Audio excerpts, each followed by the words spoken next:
Es la Sociedad Dominica de Medios de Comunicación, que integra Radio Santa Rosa en Lima, Radio Santo Domingo en Chimbote, Radio San Martín Arequipa, Radio Veritas RTV Cusco, Radio Cepagua Ucayali, Radio Quillabamba La Convención y Radio Madre de Dios en Puerto Maldonado. Y estamos en conversación con Carlos Rivera, que es coordinador del área legal de IDL y también abogado de las víctimas de los deudos de Acomarca. Estamos tratando de entender qué pasó ahí. Y lo que ha quedado claro el proceso, lo nos explica Carlos Rivera, es que efectivamente esto fue parte de un plan ejecutado por órdenes dadas por un superior a comandos, a patrullas perfectamente establecidas. No fue un acto de locura, no fue un acto demencial, no fue que un oficial se volvió loco por estar mucho tiempo en Ayacucho. Él ejecutó órdenes, igual le han dado 25 años, así que mucho cuidado con la obediencia debida. Carlos, continuando con este tema, muchísimas gracias por la espera. Muchas personas creen que han pasado 30 años, ¿no? Entonces, bueno, ya fueron cuestiones que pasaron en la guerra, ¿no? Estos generales viejos y algunos fallecidos, ¿no? Estas personas que están prófugas de la justicia, ¿por qué perseguirlas 30 años después? Mira, más que el término persecución, yo creo que es búsqueda de justicia, ¿no? Yo he sido testigo en los últimos 6 años de la persistencia de los familiares de las víctimas de Acomarca en su ánimo justamente de conseguir solamente una cosa, de que el sistema de justicia o el Poder Judicial de Perú diga qué pasó y señale a los responsables, ¿no? En realidad creo que ahora vivimos en una época en la que aparece mucho más claro cuáles son las obligaciones del Estado respecto de los graves crímenes en el pasado. No quiere decir que en el pasado no era obligatorio juzgar, en el pasado hubiese sido ideal que el año 85, 86 se haga un juicio en la justicia militar. Lamentablemente, ahí, como ocurría en esos años, automáticamente operó el mecanismo de hacer competir a la justicia militar y sustraer el caso para que sean los propios militares que juzguen a Telmo Hurtado. Creo que aquí estamos ante obligaciones de carácter que provienen desde el derecho internacional, es decir, de investigar, juzgar y sancionar graves crímenes contra los derechos humanos, porque además ya para el derecho internacional crímenes como el de Acomarca constituyen crímenes de lesa humanidad, son imprescriptibles y por lo tanto creo que aquí lo que se antepone frente a todas las cosas es justamente el derecho a la verdad, a la justicia de parte de los familiares en el curso de procesos judiciales regulares, en el que se respete el debido proceso de los acusados, que es lo que justamente ha ocurrido en este caso. Es cierto, es un proceso tardío en realidad, no creo que es un buen ejemplo esperar 31 años después de un crimen para escuchar una sentencia que señale la responsabilidad de los culpables. Me parece que no es el mejor ejemplo, pero creo que Acomarca ha tenido que superar todos los mecanismos de impunidad, justicia militar, leyes de amnistía, gobierno de Fujimori, desinterés de las autoridades, en fin, eso me parece que nos da cuenta de que más allá de todo eso que pueden ser circunstancias de carácter histórico, se antepone el derecho a la justicia, a la verdad que tienen los familiares, y me parece que eso es lo que finalmente ha ocurrido en esta sentencia de la madrugada del primero. La otra cosa que llama la atención es ¿por qué Telmo Hurtado decide hablar? Su testimonio ha sido esencial.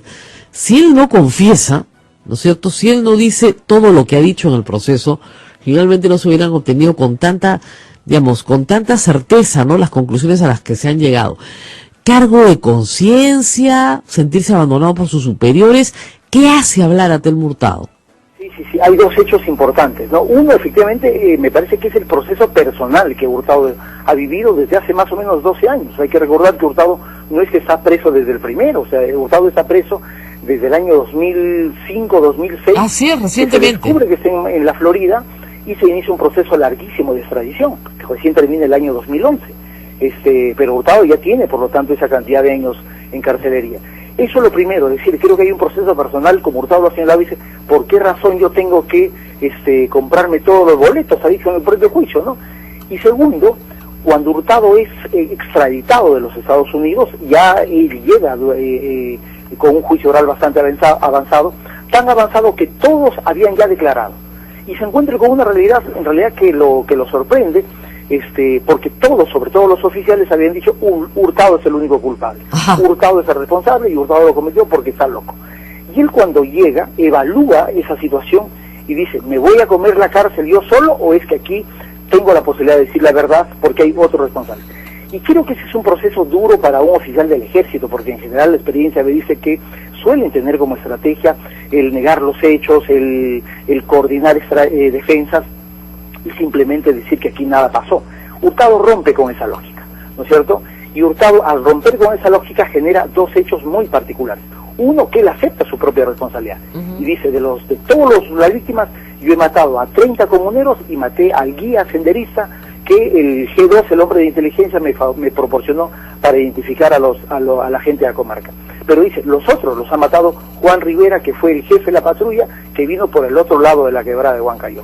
Y luego él señala, oye, pero esto no lo hemos hecho porque éramos locos, sino porque los jefes, desde Mori, comandante general, el jefe de Estado Mayor, el G2 y el G3 de operaciones, nos dieron una orden, nos coordinaron y ellos elaboraron un plan para que ocurra el crimen tal como ocurrió. Y nos escogieron, además dijo, porque éramos buenos oficiales. Claro. Creo que a partir de ahí hay pues una ruptura en el juicio. A partir de ese momento hay un nuevo juicio, porque hay un elemento de un valor, un elemento probatorio de un valor muy importante que se había incorporado al proceso judicial y que determinó en su momento y durante 3 largos meses, Rosa María, que se desarrollen confrontaciones, algo que yo nunca he visto en temas de derechos humanos. Eso nadie lo había visto antes, es verdad. Exactamente.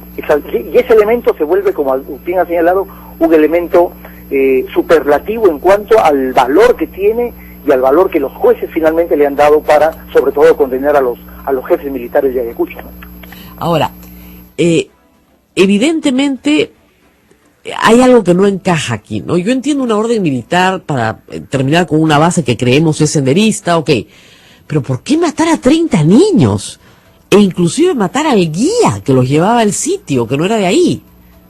Exactamente, sí, efectivamente, me parece que es ya parte de una suerte de insanía que yo podría denominar hasta casi ideológica, que en ese momento imperaba en la lucha contra subversiva.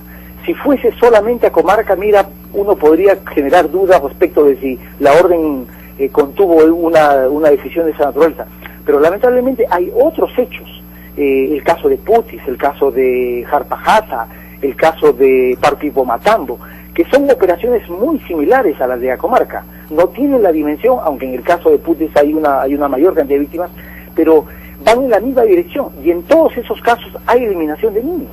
Es decir, por lo tanto, eso ya no son casualidades de hechos de carácter delictivo, sino es parte ya de un conjunto de decisiones superiores que concebía lo que Hurtado le respondió a Javier Vallerriestra, a Javier Descanseco, en Ayacucho el año 85, cuando le decía, oye, mira, matamos a esos niños porque de aquí en adelante ellos se van a convertir en senderistas. Claro, es una especie de locura genética, ¿no? De tierra arrasada para eliminar cualquier vestigio de presencia de la subversión, ¿no?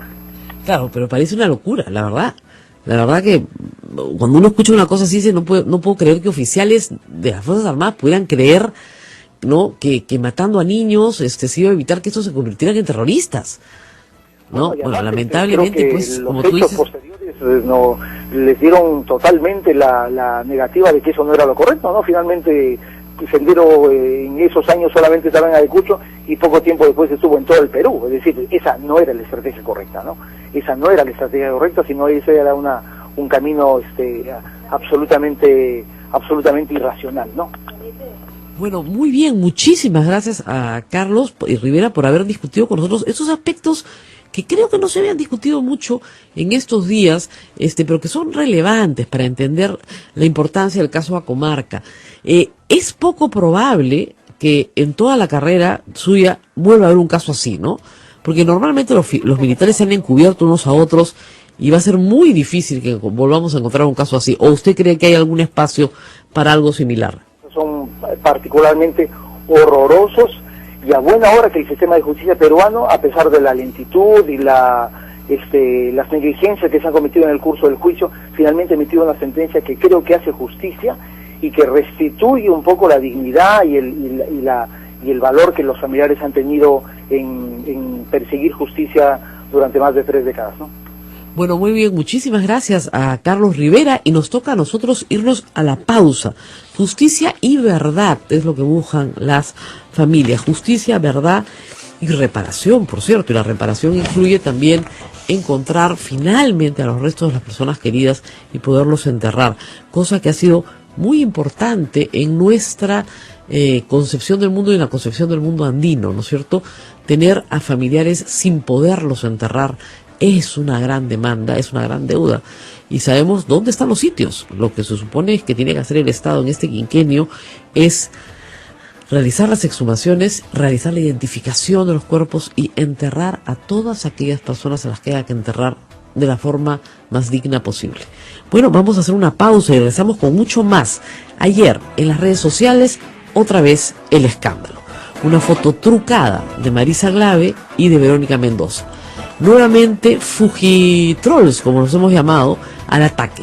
Personas dedicadas a denigrar a otras, simple y llanamente por el gusto de hacerlo, utilizando fotografías trucadas.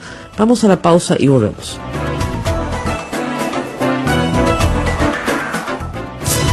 Sodomco, Sociedad Dominica de Medios de Comunicación.